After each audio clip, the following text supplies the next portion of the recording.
So, you've gotten that special email from Influenster saying you're in, and now you don't know what to do next. Don't worry, I'm Ashley Romay. In today's video, I'm going to tell you how to complete a campaign on Influenster. If you've never heard of Influencer, I'll link a video here and also down in the description box, so make sure to check the links. Now let's get to the fun stuff. Open your Influencer app, and then in the bottom right hand corner, you'll find an icon that looks like a person.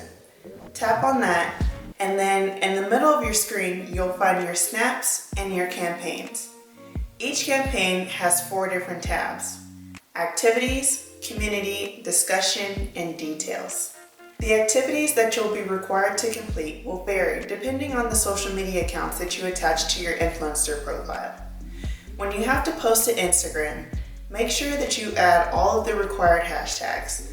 Otherwise, it'll count against you and you won't get any points. When you're posting to Instagram, make sure to take screenshots of your posts and your stories. When you're writing a post on Instagram, it's very important that you use the required hashtags. And sometimes, even when you use the required hashtags, your activity gets rejected. Well, I have 2 workarounds for that. The first one is reconnecting your Instagram, and the second one is using the screenshots that you've already taken and submitting a request to the customer service department on Influencer's app. They usually don't take more than a few days to get back to me, so it's really your safest option. Something that you can do to help you stand out to brands is using hashtags that they follow.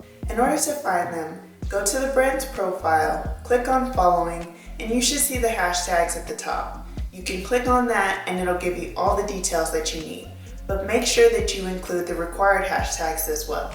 Otherwise, you won't get credit and all this hard work that you're putting in will be pointless. The most common type of activity that you'll be required to complete is submitting a review. There are 3 different places where you may be required to do so: the Influencer app, an online retailer such as Ulta or Sephora, or a brand's website. When you're working on typing up your review, I recommend typing it in a notes app or whatever app that you choose.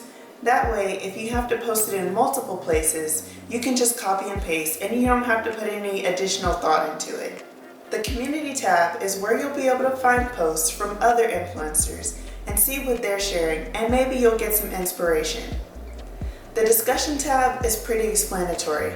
You can post questions there, and oftentimes if there's a glitch with a campaign, that's where you'll be able to see it first. The details tab is very important. There you'll find your tracking information, and you'll also find a disclosure that's required by the Federal Trade Commission. And basically what it says is that you got the products for free for testing purposes. While Influencer does give you the blanket statement, they do go into detail depending on the social media account and the type of activity that you're required to complete. Now that I've shown you how to complete a campaign, get to it. If you have any questions, feel free to drop them in the comments below, and I'll help you as best as I can.